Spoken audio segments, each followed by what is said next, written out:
तो इसमें चयन हुई एक तो केरल के मिस्टर मोहेश बोल के और एक पंजाब के मिस्टर संधू बोल के दो व्यक्ति। पूरा नाम दादा, पूरा नाम बता दें।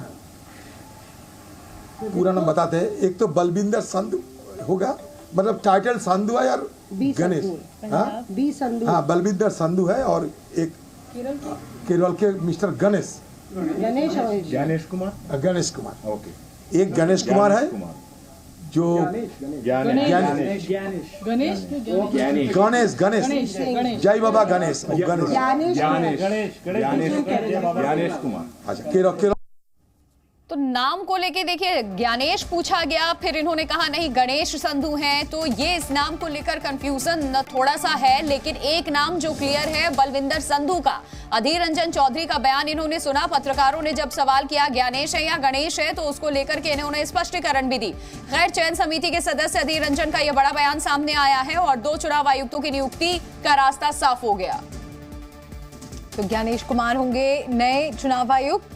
चयन समिति के सदस्य अधीर रंजन का ये बयान हमने आपको सुनाया। बलविंदर संधू होंगे नए चुनाव आयुक्त। तो 2 नाम ज्ञानेश कुमार और बलविंदर संधू जो होंगे नए चुनाव आयुक्त। और ये प्रक्रिया इसलिए भी होनी जरूरी थी क्योंकि उम्मीद यही जताई जा रही है कि कुछ ही दिनों में चुनाव की तारीखों का ऐलान हो जाएगा।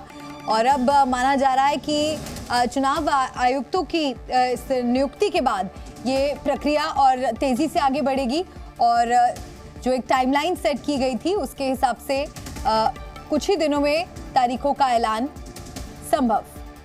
तो बलविंदर संधू होंगे नए चुनाव आयुक्त और साथ में ज्ञानेश कुमार होंगे नए चुनाव आयुक्त। ये आज नियुक्ति की प्रक्रिया जो अहम बैठक पीएम आवास पर हो रही थी पीएम मोदी की अध्यक्षता में, उस बैठक की समाप्ति के बाद अधीर रंजन चौधरी को आपने अभी सुना, दोनों नामों का ऐलान उन्होंने किया।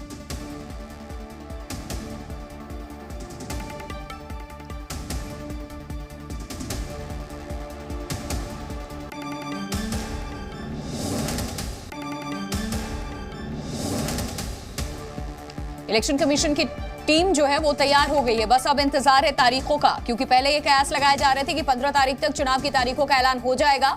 हालांकि इन सब के बीच में 2 चुनाव आयुक्तों की तरफ से एक का कार्यकाल खत्म हो गया, दूसरे ने इस्तीफा दे दिया। ज्ञानेश कुमार होंगे नए चुनाव आयुक्त। तस्वीर भी इस वक्त हम आपको दिखा रहे हैं, 2 नए चुनाव आयुक्त जिनका समिति ने चयन किया है, जिनके नाम पर मुहर लग गई है और अब फॉर्मेलिटीज हो रही हैं इस वक्त में। ज्ञानेश कुमार होंगे नए चुनाव आयुक्त, तस्वीर आपको हम दिखा रहे हैं। और ये तस्वीर चयन समिति के सदस्य अधीर रंजन का बड़ा बयान सामने आया। उसके बाद आपको बता दें जो प्रधानमंत्री नरेंद्र मोदी के आवास पर ही उन्हीं की अध्यक्षता में ये बड़ी बैठक चल रही थी वो खत्म हो चुकी है। सुनिए अधीर रंजन चौधरी ने क्या कहा। तो इसमें चयन हुई एक तो केरल के मिस्टर मोहेश बोल के और एक पंजाब के मिस्टर संधू बोल के दो व्यक्ति। पूरा नाम दादा, पूरा नाम बता दें। पूरा नाम बताते हैं। एक तो बलविंदर संधू होगा, मतलब टाइटल संधू है और गणेश, हाँ बलविंदर संधू है और एक केरल के मिस्टर गणेश कुमार ओके। आपने रिटर्न में भी कुछ लिख के दिया है, असहमति दर्ज कराई है आपने दिया। अब दादा एक बार नाम गलत दिया, क्या हुआ? बोल दीजिए। सुखबीर संधू दोनों नाम दोबारा गणेश और Sandhu. I have a question. You know, tomorrow the election commission, the issue is going to be discussed in the Supreme Court. They have not stayed it, but they are going to hear this matter. Did you tell the Prime Minister and Home Minister that this process is being under challenge and we should wait for the Supreme Court thing? So I cannot say that we should wait. That I cannot dictate upon them. Supreme Court may discuss anything. Supreme Court may debate anything. How can I say that till that Supreme Court judgment has come out, we should be. It is better to wait for that judgment to come.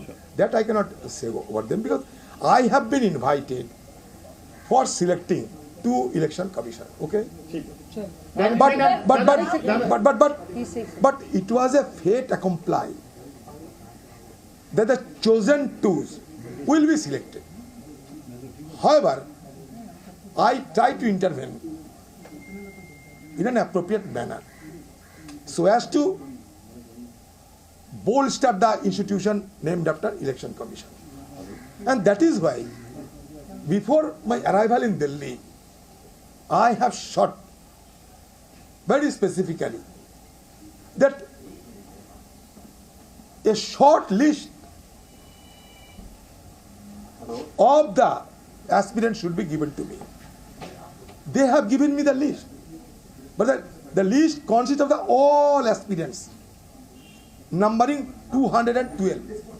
Now you can yourself imagine that in a single night, whether it is humanly possible for me to examine the 212 names to find out the most competent person among them. But the Act says that. So it was fate accomplished. But the Act says that you should be given a list of 5 names, 5 for each. But they did not follow that. No.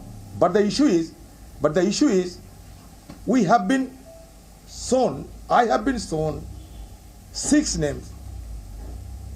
By that argument, that it was scrutinized and selected by the search committee. Also, that 6 names was handed over to me. That means I got the 6 names at my disposal 10 minutes before the commencement of the study committee. Only 10 minutes. Selection committee. So it is humanly impossible for me. So I pointed it out, and certainly I put forward my dissent note very specifically. And the law minister, and who were the other 2 union secretaries who shortlisted these names of 6? Yes. Who were the other 2 secretaries? I have to find out there. दादा 6 नाम और कौन-कौन थे दादा दिए गए? 4 नाम और 2 नाम है. 4 नाम दादा Sukhbir Singh sir. Total 6 names है. तो 6 नेम कौन-कौन है मैं दादा? देता हूँ, मैं उतना तो नाम मैं देखो इतना नाम मैं गिन के तो नहीं है. जो नाम जो चयन हुए उन बार में कहते हैं. सारे बोल दिए.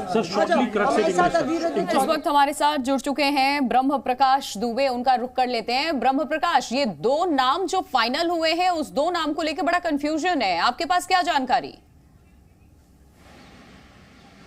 बिल्कुल, देखिए अभी प्रधानमंत्री आवास पर चूंकि कुछ देर पहले बैठक खत्म हुई है और इन नामों को राष्ट्रपति भवन भेजा जाना है, वहां से नोटिफिकेशन जारी होने के बाद आधिकारिक तौर पर ये सामने आएंगे. लेकिन जिस तरह से अधीर रंजन चौधरी बता रहे हैं कि उन 6 नामों में से जिन 2 नामों को चुना गया है, बलविंदर संधू और गणेश कुमार को, जो केरल कैडर के अधिकारी रहे हैं, तो इन 2 नामों को चुना गया है क्योंकि अधीर रंजन जो है कमेटी की बैठक में मौजूद थे. इस कमेटी में गृह मंत्री अमित शाह भी थे और लॉ मिनिस्टर अर्जुन राम मेघवाल भी थे. प्रधानमंत्री की अध्यक्षता में बैठक हुई है, लिहाजा यही 2 नाम जो है राष्ट्रपति के लिए भेजे जाएंगे नियुक्ति के लिए, और यही 2 अब नए चुनाव आयोग में नए जो है चुनाव आयुक्त होंगे. तो अब 3 मुख्य चुनाव आयुक्त समेत 3 सदस्यों वाला चुनाव आयोग हो जाएगा और इसके बाद चुनावी तारीखों का ऐलान होगा. हालांकि जिस बात की आशंका थी कि इस बैठक के बाद अधीर रंजन चौधरी विरोध जताएंगे, वही हुआ भी. देखिए, अधीर रंजन चौधरी कह रहे हैं कि जो प्रोसेस अपनाई गई, जो प्रक्रिया अपनाई गई, उसका उन्होंने विरोध किया है. क्योंकि आपको बता दें कि बुधवार को ही अधीर रंजन चौधरी ने उन नामों का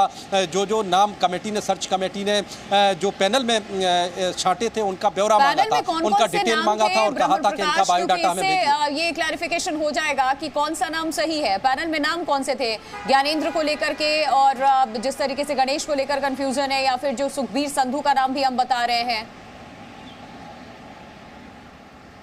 देखिए, कुल 212 नाम पहले दिए गए, जैसा अधीर रंजन चौधरी बता रहे हैं कि जब इन्होंने बायोडाटा मांगा था तमाम अधिकारियों का, और एन मूवमेंट पर जब कमेटी की बैठक शुरू हुई तो 6 नाम दिए गए. हालांकि उन 6 नामों में से और कौन कौन थे, अभी थोड़ी इंतजार करना पड़ेगा कि आधिकारिक तौर पर कौन कौन से नाम उसमें शामिल थे, क्योंकि अभी जो बता रहे हैं, जिन नामों को बता रहे हैं, वो अधीर रंजन चौधरी बता रहे हैं. लेकिन आधिकारिक तौर पर अभी नाम सामने आना बाकी है कि जो 6 जो है सिलेक्ट किए गए थे नाम, वो कौन कौन थे.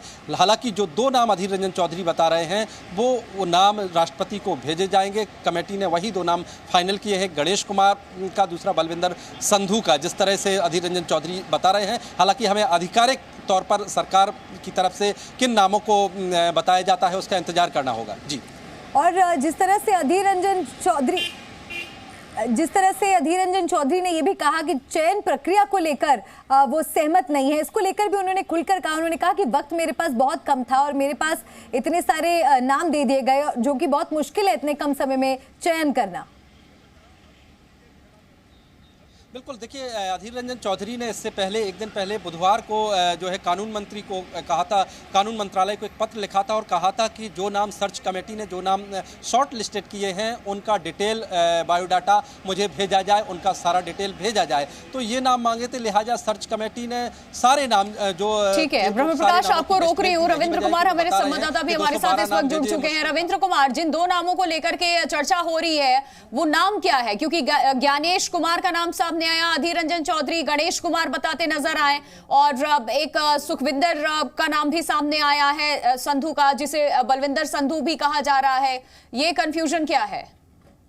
देखिए, जो जानकारी मिली, ज्ञानेश कुमार आईएएस हैं 1988 बैच के, केरल कैडर के, उनका नाम है, और एक सुखविंदर सिंह वो भी आईएएस हैं पंजाब कैडर के। इन दोनों के नाम पर शायद अधीर रंजन चौधरी इन्हीं दोनों नाम का बताना चाह रहे होंगे। लेकिन पहले भी जो आपसे चर्चा हो रही थी कि जिस तरह से अधीर रंजन चौधरी ने कहा कि इतने बड़ी संख्या में उनको नाम दे दिया गया, 212 दिया गया और बाद में 6 और जोड़ा गया, ये इस तरह कहीं ना कहीं बड़ी पैनल सरकार लेकर आती है। जब सुषमा स्वराज एलओपी थी और उस समय यूपीए सरकार इस तरह के बैठकें करती थी तो ऐसे ही बड़े नाम दिए जाते थे, बड़ी संख्या में नाम दिए जाते थे और फैसला होता था सरकार के द्वारा बहुमत से।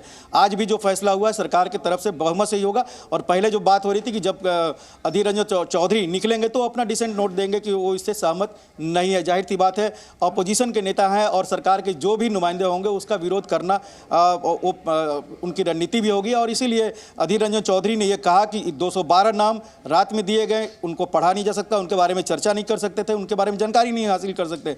और उसी तरह से बाद में जब 6 नाम और जोड़े गए अधीर रंजन चौधरी के अनुसार, तो कहीं ना कहीं 2 नामों पर मुहर लग गई, 2 चुनाव आयुक्तों की नियुक्ति हो जाएगी। देर शाम से पहले कह सकते हैं कि इसके लिए नोटिफिकेशन भी आ जाएगा और वो आज से ही काम करना शुरू करेंगे, क्योंकि तीनों चुनाव आयुक्त मिलकर ही लोकसभा चुनाव की घोषणा करेंगे। ये लगभग तय हो चुका था और 17 तारीख को चुनाव की घोषणा होनी है। जी रविंद्र, और जानकारी हम आपसे लेंगे, लेकिन जिस तरह से नाम को लेकर कंफ्यूजन बना हुआ था, आपने काफी हद तक उससे जुड़ी जानकारी दर्शकों को दे दी और तस्वीरें भी हमारे पास सामने आ चुकी हैं जो हम व्यूअर्स को दिखा रहे हैं। नए चुनाव आयुक्त ज्ञानेश कुमार की तस्वीर आप देख रहे हैं और साथ ही सुखबीर संधू की तस्वीर हम आपको दिखा रहे हैं। तो 2 चुनाव आयुक्तों के नाम तय हो चुके हैं जिनकी तस्वीरें आपके सामने, ज्ञानेश कुमार और सुखबीर संधू। यानी कि ये आपसे मैं जानना चाहूंगी रविंद्र कि क्या पूरी प्रक्रिया पूरे सही ढंग से हुई, किसी तरह की कोई अड़चन नहीं आई और अब क्या रास्ता साफ है, माना जाए कि कुछ ही दिनों में तारीखों का ऐलान भी हो जाएगा?